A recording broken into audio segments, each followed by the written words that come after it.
Another day, another state, and today we're going to do the state of Minnesota. So I'm your host Andrew, and here are your top 10 Minnesota scary urban legends. At number 10 spot, we have the Palmer House Hotel. In Sauk Centre, Minnesota lies the Palmer House Hotel. This hotel stands on the grounds of the city's first hotel, named the Sauk Centre Hotel, which ended up burning down in June 1900. When the Palmer House was built the next year in 1901 by Christina and Ralph Palmer, it served as a shelter for distant travelers and a meeting place for many of the locals of the town. However, every single year there would be more and more reports of strange occurrences happening inside of the hotel.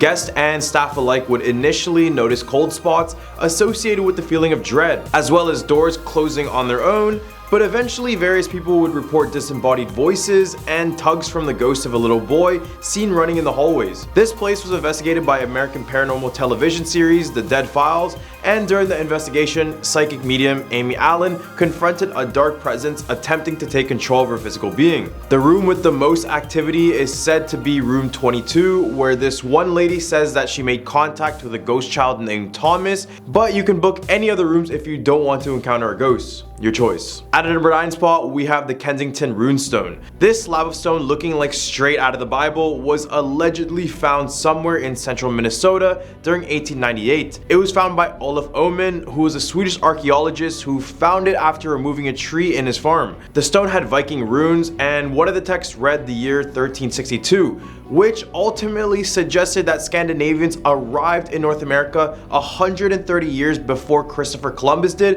in 1492. The text talks about a journey to discover the Vinland, which is considered to be North America, and considering it was found in Minnesota, it seems like they completed their task. So is this finally solid evidence to suggest that someone discovered America before Columbus? Well, not really. Many people believe this is a great big hoax, especially considering the fact that the family who discovered it had a book about runic scripts. And when more research was done, the language used inside of the stone was pretty modern. However, if this was true, this would be very groundbreaking news. At number 8 spot, we have Dead Man's Trail. The small town of Thief River Falls in northern Minnesota is known for two major rivers, the Red Lake and the Thief. These two rivers meet up within the town, and during the early years, it affected a lot of the development within the town. Many native tribes would battle for the land, with eventually the Ojibwa coming out on top and forcing the Dakota tribe out of the area.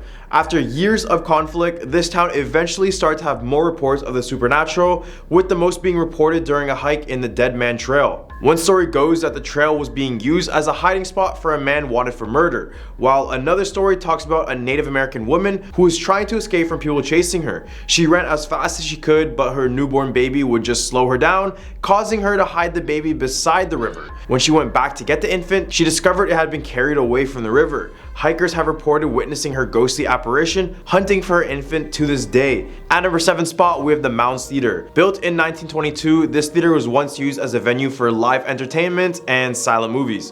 While it had many good moments, there are many accidents inside of the theater. However, there are no reported deaths inside.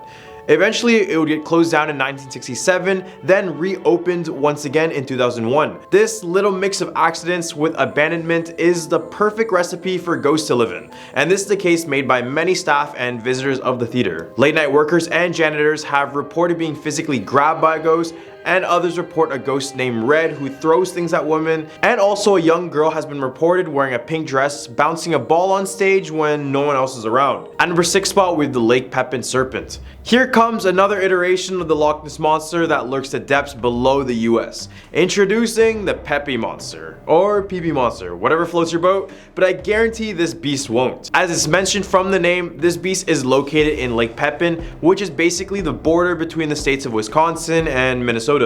This monster became more popular in the media after businessman Larry Nielsen offered a $50,000 reward for finding this creature. After years, no one has had solid evidence of the creature. But Larry himself is convinced it exists out there and only wants to pay the money to see the creature one last time again. This is because 11 years ago, before he put the bounty out, he spotted a quote 200 feet long and 2 feet high creature going upstream. In the hump of our list, we have the Wendigo. This devil of a creature is a well-known one to many, but many don't know that the first original sightings of the Wendigo happened in the state of Minnesota. Wendigos are said to be as tall as 15 feet and very slender-like. However, don't be deceived. because they are said to be very strong monsters that have a never-ending desire to eat and kill humans. The legend states that a person can become a Wendigo if they decide to take part in cannibalism or any other heinous acts of humanity. These bad deeds essentially turn you into this monster, and this creature can possess you and even turn you into one itself if the person is greedy or weak enough. There are multiple myths talking about what Wendigos look like, but majority of them describe them to look like an animal but very tall, with a skull as a head, long legs, and their whole body covered in hair and drenched in blood. They are also said to be very fast and have super hearing with an amazing sense of smell, and in some cases they are said to walk on water, but they're not Jesus, remember. So be very cautious next time you try to camp in the forests of Minnesota. At number 4 spot, we have Crazy Annie's Bridge. 95 miles out of Rochester, Minnesota is a bridge known as Crazy Annie's Bridge, and it's also said to be one of the most haunted bridges in all of America. According to hauntedhopeville.com, this bridge is located in Henderson, Minnesota on 270th Street, just in case you guys want to take a quick visit.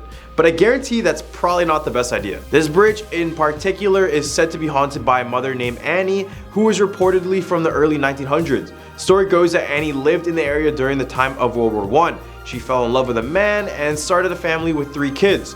But eventually the man would end up going overseas to fight in the war. And unfortunately, after months, the man would never end up returning. This is when the woman would go insane and eventually take her 3 children and drown them in this nearby bridge. And ever since, it's said that you can hear the cries of all 3 children and even the mother on the bridge if you decide to go on it in the middle of the night. Number 3, Hibbing High School. Hibbing High in Minnesota is not your typical average school building.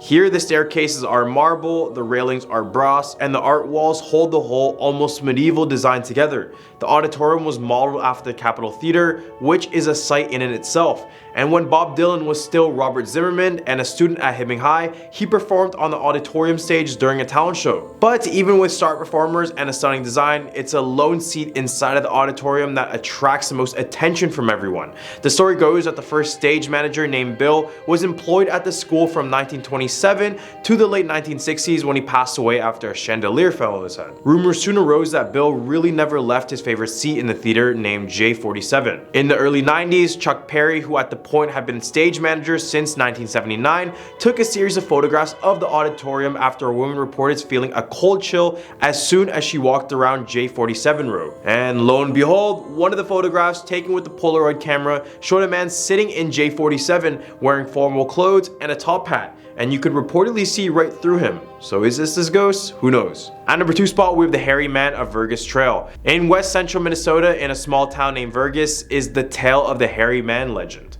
And no, we're not talking about some random dad who happened to have a little too much hair on their back. This legend has existed in the region for the past 6 decades, and that's only because the reports are not done happening, and every single year it seems like there's a new experience with the Hairy Man of Vergas Trail. The man is described as being 8 feet tall, having long hair, smelling like complete garbage, and always walking barefoot. In other words, you would probably think this guy was a more civilized Bigfoot than anything else. Many believed he was just an old homeless man living in the woods and didn't want anyone near his land. However, the Hairy Man gained more notoriety after a man named Ken Zitzaw returned back from driving in the woods with dents in his car hood. He claimed it was the Hairy Man.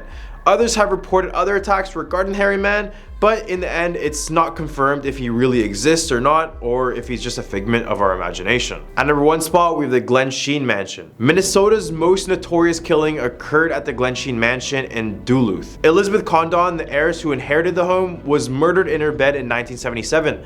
The body of her nurse was discovered on the Great Staircase, and the home, which is now held by the University of Minnesota Duluth, is said to be the most haunted in the state.